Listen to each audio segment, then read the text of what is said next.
Hello, and welcome everybody to another episode of Strickland. I'm your host, Shwin and Prez, and this is episode 329. Sorry, 330. Holy shit, 330 of these things. I'm joined, as always, by my co-host, Prez, that is @_Presidente on Twitter. Prez, how are you doing on this pretty nice Thursday evening? It's like 1,000 fucking degrees in DC, but aside from that, I'm doing great. Yesterday was the first important basketball game with draft consequences of the cycle, so my winter has ended. It's draft season, which means, yes, listeners, I already spammed Shwin with some highlights about the game that he did not ask for. I also barely watched them, just so you know. I would expect nothing less. I would expect nothing more, actually. You said winter's the draft winter's almost over, so the Starks are in trouble. That's right. Look out for them. Hopefully they get a few more survivors this time around. But before we get started, I do have to make a few announcements. For the first being that the Strickland has an Instagram. Check that out. That is @thestrick.land on Instagram. We're posting all kinds of new content there. The Strickland also has a YouTube channel where you may be watching this podcast. If you are not done so already, please hit like and then subscribe to the channel. That'd be a huge help to us. The Strickland also has merchandise, which is available to find on our website, which is www.thestrick.land. We have all kinds of shit out there. T-shirts, sweatshirts, hats, water bottles, coffee mugs, you name it. We have got it. Again, you can find that on our website. And then finally, the Strickland has a Patreon, which you can subscribe to. There are a number of different tiers. There is a $6 tier that gets you access to Strickland, this podcast that I host.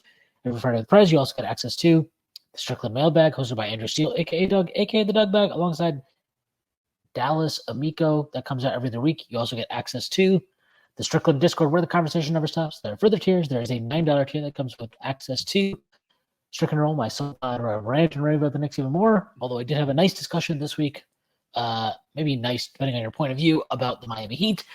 You also get access to wonderful premium articles by Matthew Marino, one of the best in the business, one which dropped earlier today. Oh shit, I gotta read that. And you also get access to Strictly NFL, our new NFL podcast, which Prez religiously listens to already. Yes, everybody knows Prez, who listens to all the basketball pods, would certainly listen to all the NFL pods as well. Correct. The NFL fan has logged on. And it being opening week of the NFL, I would definitely recommend you check that out and cash in on their betting and fantasy options. But if you lose, definitely don't blame us either.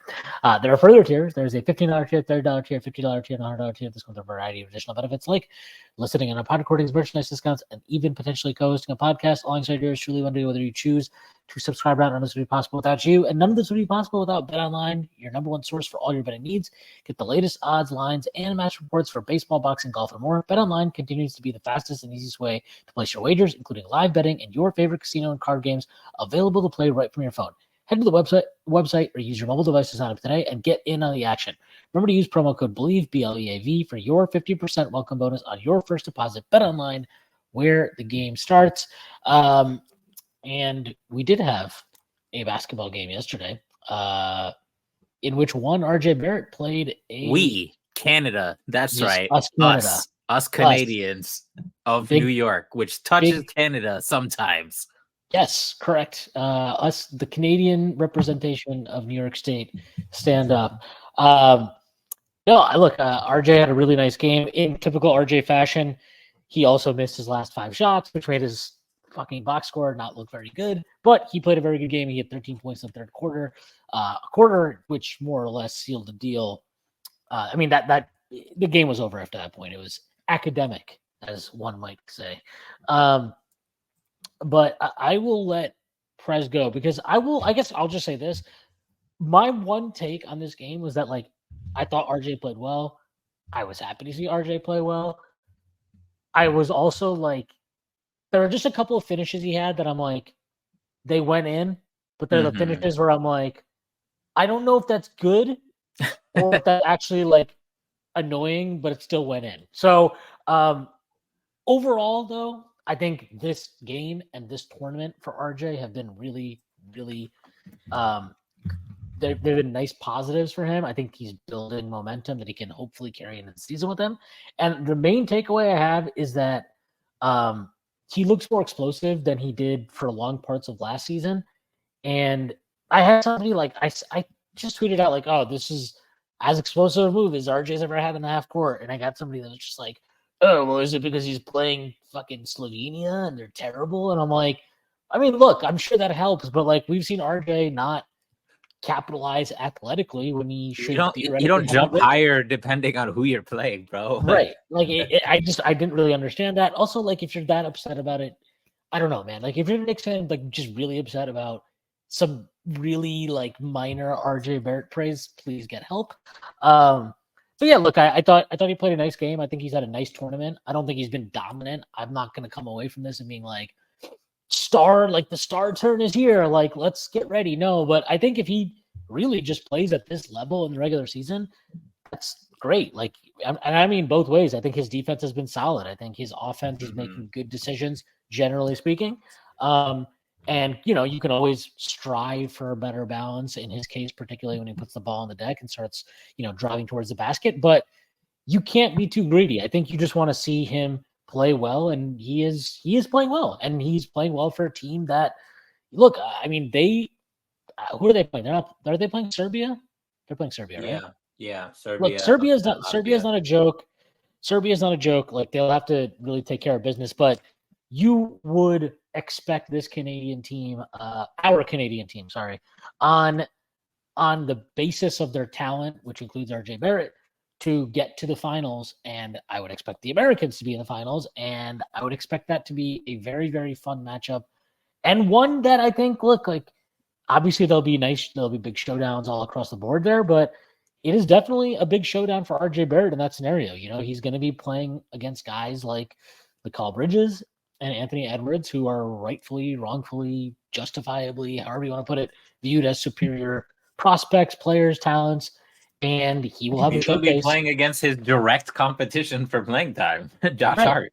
Right. So I think he's going to have a very nice showcase for himself to make kind of, put a little stamp at the end of the tournament for himself and make all the haters shut up, as they say.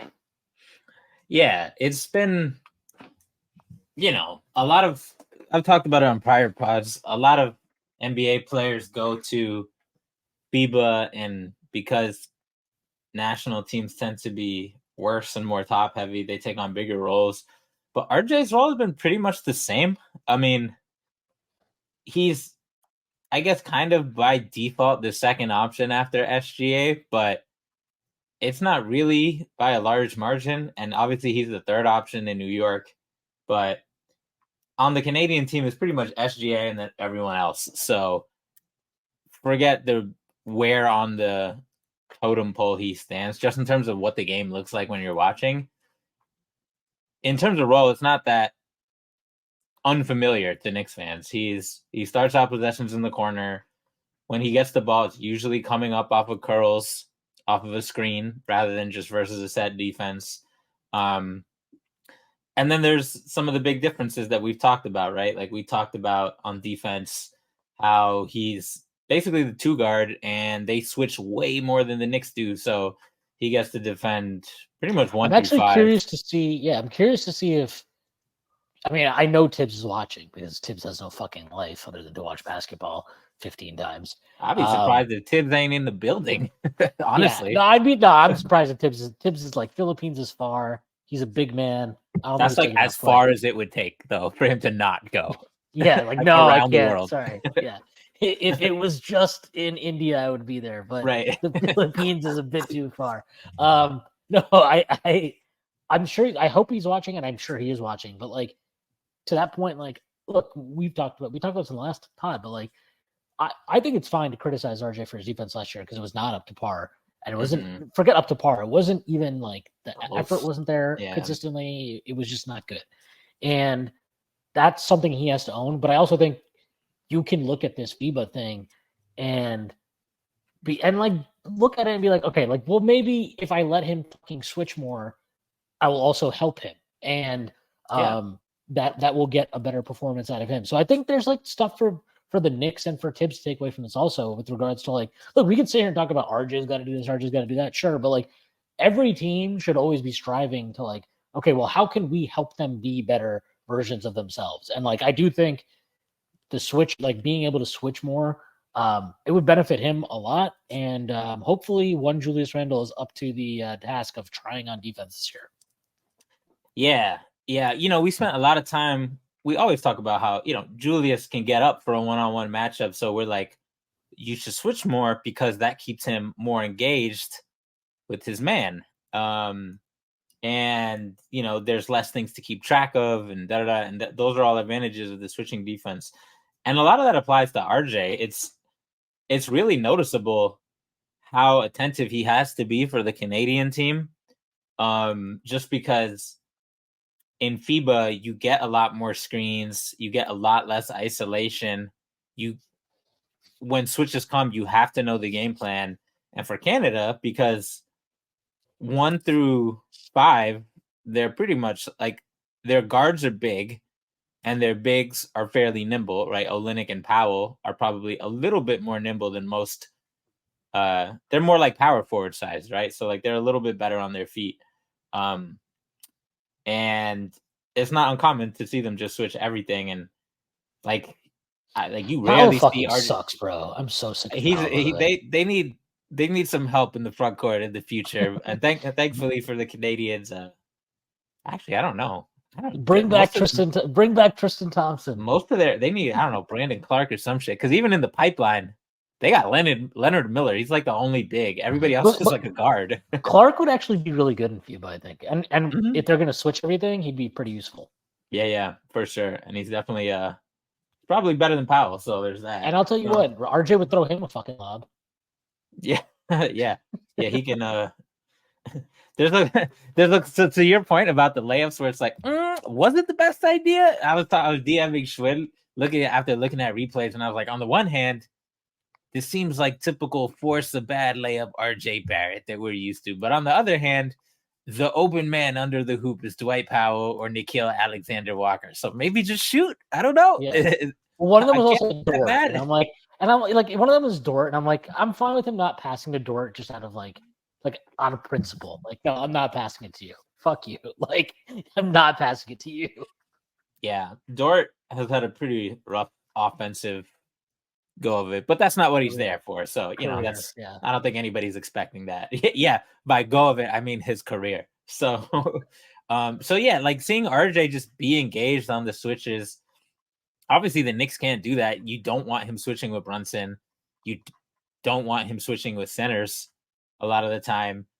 But I just never understood why for the like-size players on the Knicks, they couldn't just call it. I know it's slightly more complicated because if you have to think one more second to think like, am I switching with Mitch or RJ or Brunson? Then like that nanosecond is all it takes for your defense to be compromised. So in that, from that perspective, I see why someone like Thibs, who's conservative, would not go for it. But like RJ and Julius and Hart and Grimes and even Quickly, like they should just fucking switch more. Like it's not, if our defense was holding up stupendously with not switching, then I'd be like, yeah, they got it. It's fine. But like the Knicks weren't good at defense. They weren't.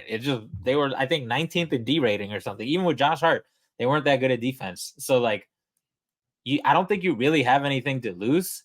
It seems very clear to me that, more than ever now with RJ in the Canada experiment switching all over the place and just Julius being the guy we know, that you should just try it, especially in the regular season. And if that shit doesn't work, then you dial it down. You could fucking try out Jericho Sims for a couple weeks at the 4, then you could try out switching for a couple weeks. It's not going to fucking give you a heart attack, coach. So that was one of the takeaways. And then, back to his offense, like it's really a boring answer. It's like you said, it's just like, okay, make some more of your layups, make some more of your threes.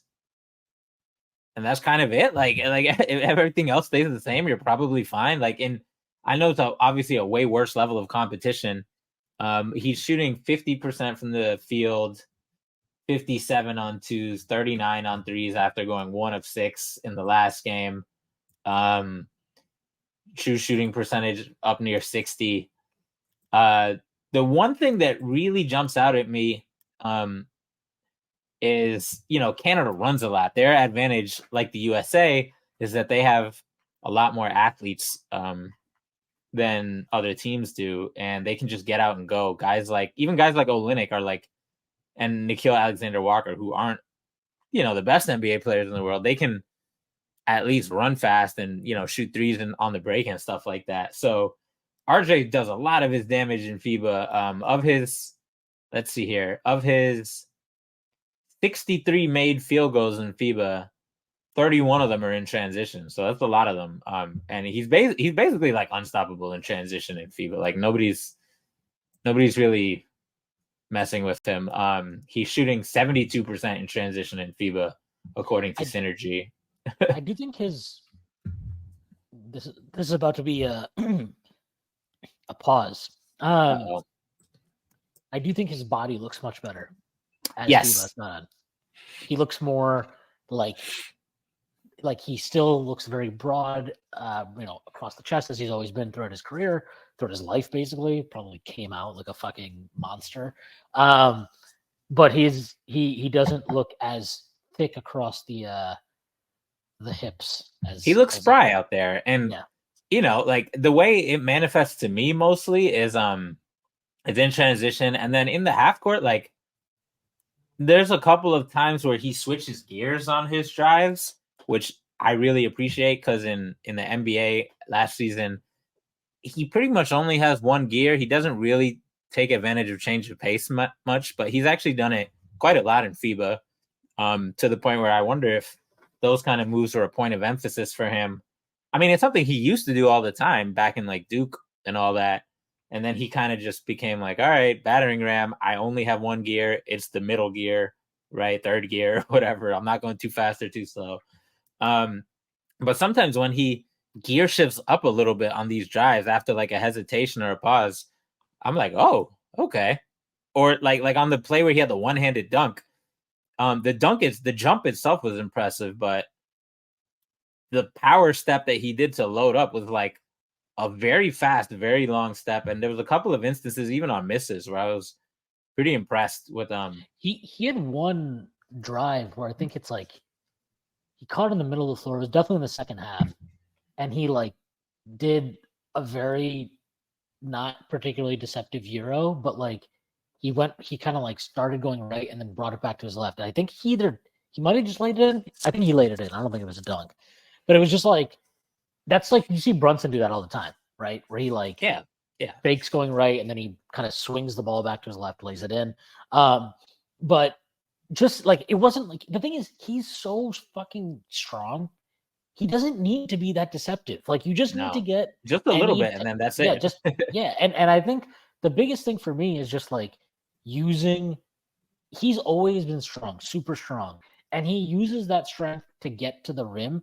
But a lot of times he'll get there, and then he like is like, oh, let me try and be a finesse. Let me do like an IQ finish. And I'm like, you don't fucking need to do that. You're like you're built so much different. You're closer to Randall than you are IQ. Yeah, just be fucking gigantic and strong and like go through this guy. And I remember you sent me this clip of like of RJ where he's like posting up Luka, and he posts him up, and it's like he actually bodied Luka to the point like Luka fell down. Maybe he flopped a little, but still, Luka is one of the few players who probably outweighs RJ. No, I don't even think that was a flop, because he didn't look to me like he was looking for a call. Mm-hmm. Like it looked like RJ was just overpowered him, and he wasn't even prepared for it, so he like swung it out to the opposite corner for a three or something. But like that is actually probably some of the stuff you're like, that is the most encouraging part to me about what I'm seeing from him in FIBA, where it's like, yeah, I know you can get to the rim. Yeah, I know you can finish. You've gotten better at finishing there. And even though it's maybe probably never going to be great, it's fine as long as you get there a bunch. But seeing him just like use the power to finish through and like contact and overwhelm dudes is the biggest positive I can take from him. Because I always feel like one of his issues has always been getting really close to the rim, which is possible because of his strength, but then not using the strength once he's there to like go through guys, draw enough contact. I mean, he gets a line of decent amount. I always feel like, and maybe this is like, one of those things as fans, we always think you can get more foul calls, but I always do think he can draw more fouls. And, the stuff he's doing in FIBA, I think is really encouraging in that vein.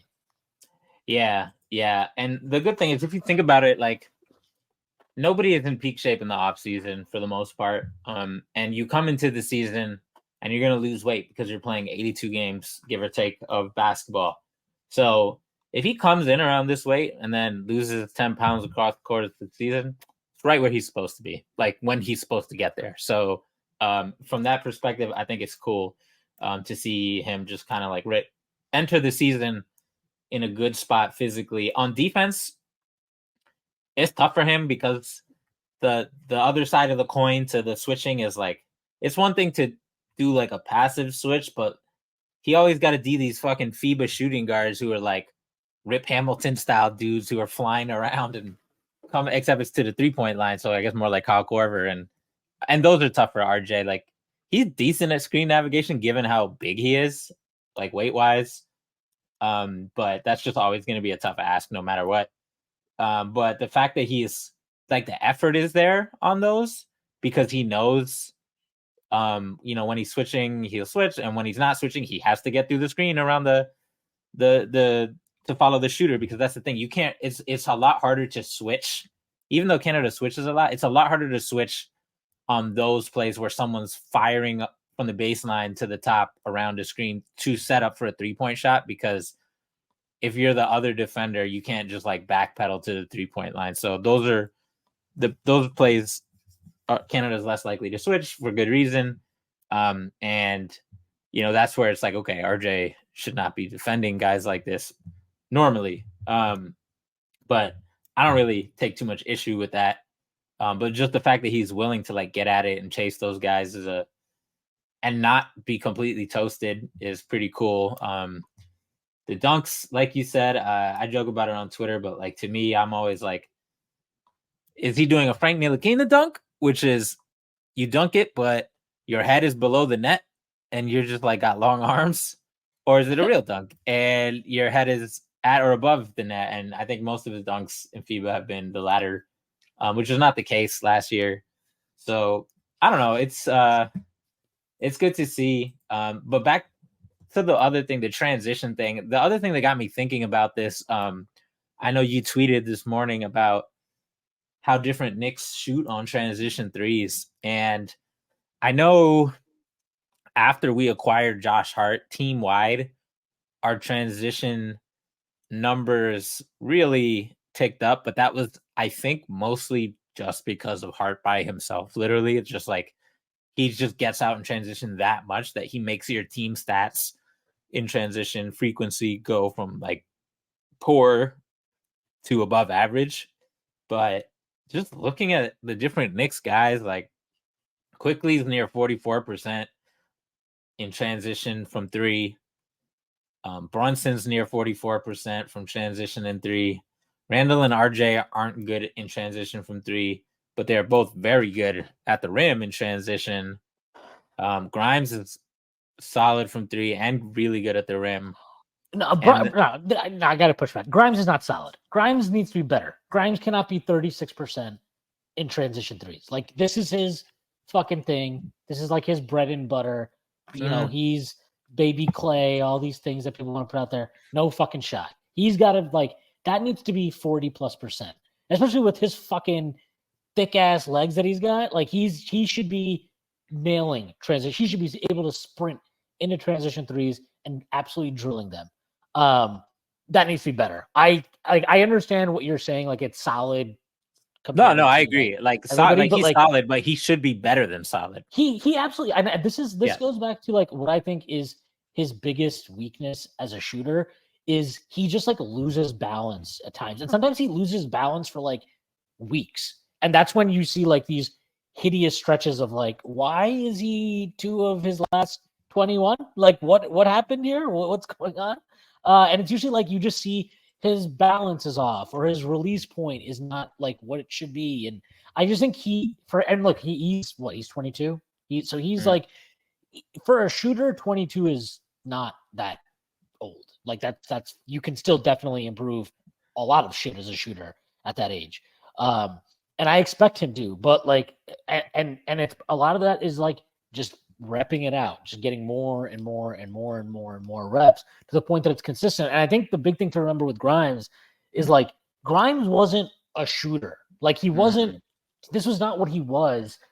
Coming into college, he was a point guard. That's what He that was was the coming thing. out of college though. Yeah, out of college, but it's always different, right? It's a shorter line. It's obviously you're not playing against NBA athletes, defenses, whatever. So like, I'm not like when I say he needs to be better. It's not like I'm like this is bullshit. I can't believe we're still doing this. But it's like a thing where I'm like, no, like Quentin Grimes needs to be like, if Quickly and Brunson are 44%, I need this motherfucker to be in the vicinity. Like that needs to be the vicinity he lives in as a player of his type. Yeah, I think he can get there. And he will. I just popped open his synergy again to look at them, and like, I mean, you're ultimately talking sort of small samples with unless you're Desmond Bain.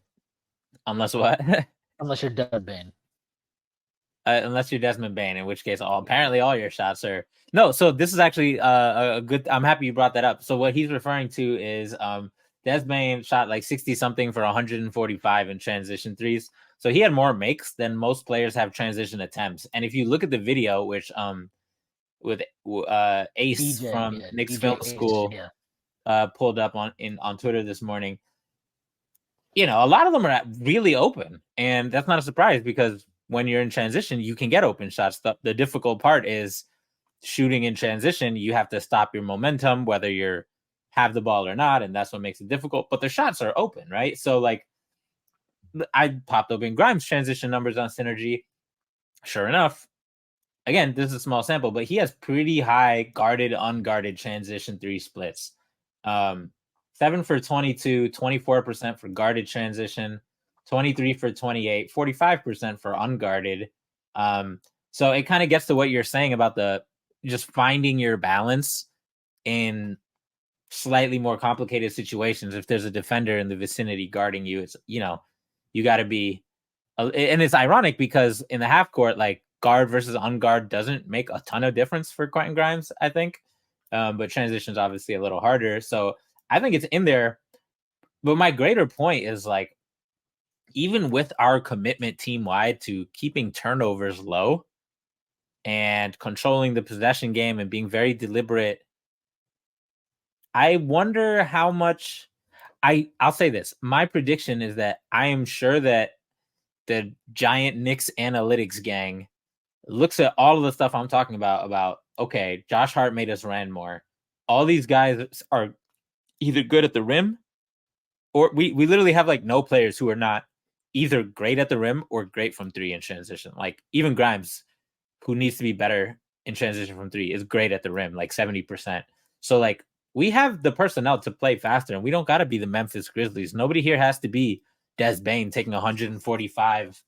I would like if Quentin Grimes wanted to be Desmond Bain. I'd be completely fine. I mean, we've been saying that like that should be, Bain is really like the blueprint for someone like him. They have different bodies, but like they're also very similar. They're 6'5", they're strength-based shooters. They can finish, but getting to the rim is not the butter of their game, right? Like that definitely is the blueprint. They need to empower Grimes a little bit. That's the biggest difference. Bain is like the second guy in Memphis. It also, I mean, we were talking about this in our Discord today. Like some of these shots, like I'll Bain or Grimes, the Bain ones. Like I'll retweet out some of them are crazy, but like they are like they're all with like 20 seconds left on the shot clock. And again, we were talking about this in our Discord. So that was the other thing I was gonna bring up. Some of those shots are like you've got to like have that just self-confidence, and also like it's not just self-confidence. You also got to be like, I actually, even if I miss this and all of you hate me, I don't care. Like I don't care. So to your point, Synergy has, as listeners can tell, I am just learning all the cool things about Synergy. It transitioned for Quickly. they have an early jumper category. And guess how many early jumpers in transition he had on the year? He had what, 68, 69 total? I would say he had 32. Wrong. He had 0. He had none. Wow. It's like a different category. So I don't know where the line is between like It's probably early gotta be, jumper or not. That's gotta be something real. That's gotta be what, like probably like 20, 21 seconds after the shot clock or something. Something like that. But anyway, the number is probably low. And it's the same with Grimes. And I'll double check the tape later to manually see, because now it's stuck in my brain and I have to figure it out. But my point is, like, of the Knicks, I really only remember Quickly and Julius taking early threes. Like, it's and Quickly doesn't even take anywhere near as much as he used to back in the day before he learned how to drive and do like point guard shit. Because when he first came in, he was fucking firing that shit off willy nilly, bro. I need him to bring back the 30-foot threes a little bit. I've been saying I need Gunner Quickly to come back just like a couple times a game, not all the time. He doesn't got to be J.R. Smith.